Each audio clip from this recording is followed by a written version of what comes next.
Breaking news చూస్తున్నాం. కాంగ్రెస్ అగ్ర నాయకురాలు అస్వస్థతకు గురయ్యారు. దీంతో ఆమెను కుటుంబ సభ్యులు ఢిల్లీలోని సర్ గంగారాం ఆసుపత్రిలో చేర్పించారు.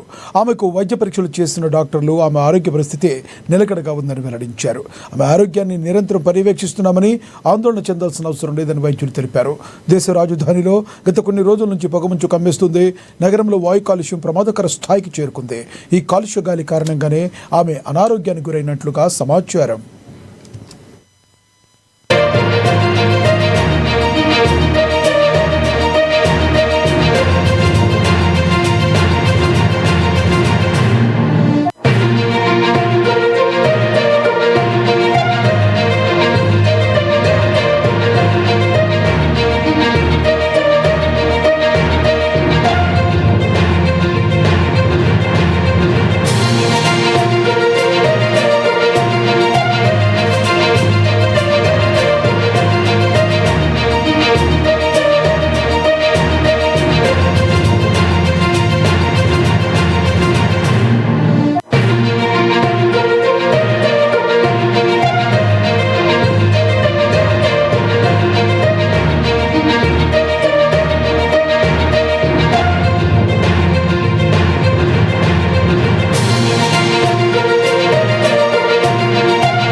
కాంగ్రెస్ అగ్ర నాయకురాలు అస్వస్థతకు గురయ్యారు.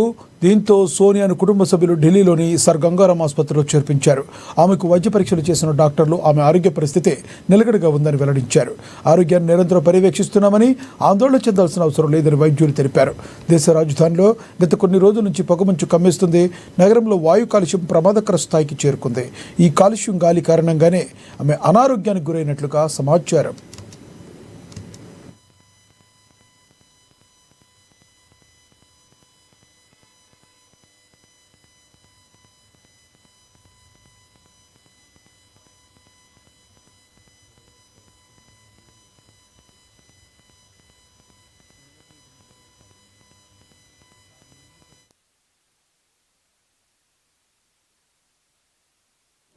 అసెంబ్లీలో డిప్యూటీ సీఎం భట్టి విక్రమార్క